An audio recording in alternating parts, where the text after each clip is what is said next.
What up, pedalheads? It's your main man, Eddie Montz here, back with another edition of 5 Minutes or Less. That's right, heavy metal reviews at breakneck speeds.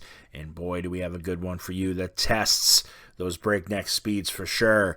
But before we get into that, I just want to remind all of you to please subscribe to the channel. That's right, I appreciate every single one of you. And I try to come up with as much content, and hopefully you're enjoying it.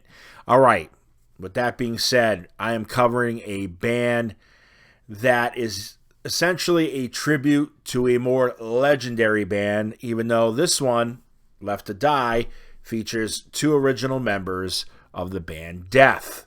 That's right, Terry Butler on bass and Rick Ross on guitars. Well, when they started Left to Die, they wanted to pay tribute to Chuck and everything that Chuck did with Death.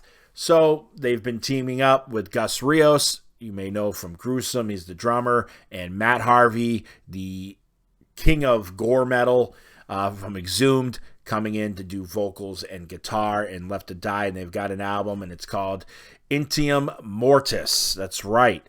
It's an album that is made up of demo tracks from Death's early years. So Death started as Mantis before becoming Death, and a lot of these tracks never made the first album. So they've dusted it off, and here you go. Here's the record. And it opens up with Legion of Doom. This is a track, man, that it's metal up your ass, okay? This is USDA prime cut beef. No imitations, prime cut, okay? It just kicks your ass from beginning to end the way you love it, okay? Archangel's the next track, and it's one of many where you really hear Harvey and Roz really just do their thing on guitar. I mean, they dominate, and they give you all the guitar solos and those whammy bar hitting solos that you love, that bands like Slayer made popular in Rain and Blood, right? Then we get Zombie. Zombie is an instrumental track on the album that very well could be included in any gore horror film from the 80s and 90s. I mean, it's just awesome, okay?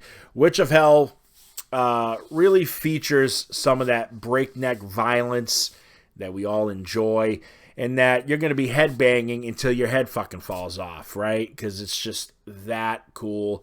And like I said, mentioning the Rain and Blood, well, a lot of the solos in this one also kind of have that vibe. Then we get what you could be described next as the early makings of death and roll, right? That department of death metal, which pays tribute to death metal, but then also has a lot of influence from groups like Motorhead and Judas Priest, and that's in the tracks Rise of Satan and the track Mantis. All right. Slaughterhouse is probably, in my opinion, one of the best tracks on the whole album.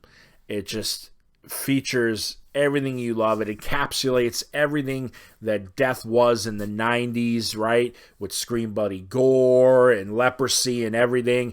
It's all accumulates right into this track. I loved it. Death by Metal closes the album, right? But it closes it exactly the way it started it. More of that USDA prime cut beef. None of that vegan riff shit. Not on this album. That's right, because we cover prime choice metal here on fucking Pedal TV. That's what we do. And this album is all of that, okay? I also want to mention Summoned to Die sounds like it could have been a track that was on Scream Bloody Gore but just never made it. Or if you're into the Mandela effect, it was released in another universe. Who knows? But overall, I love the album. It's death metal at its finest, the way I grew up with it.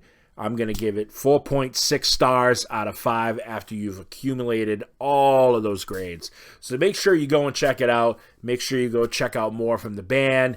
And as always, make sure you check out more of what we're doing here at Pedal TV. I hope you enjoy it, and I will see you next time. Stay metal.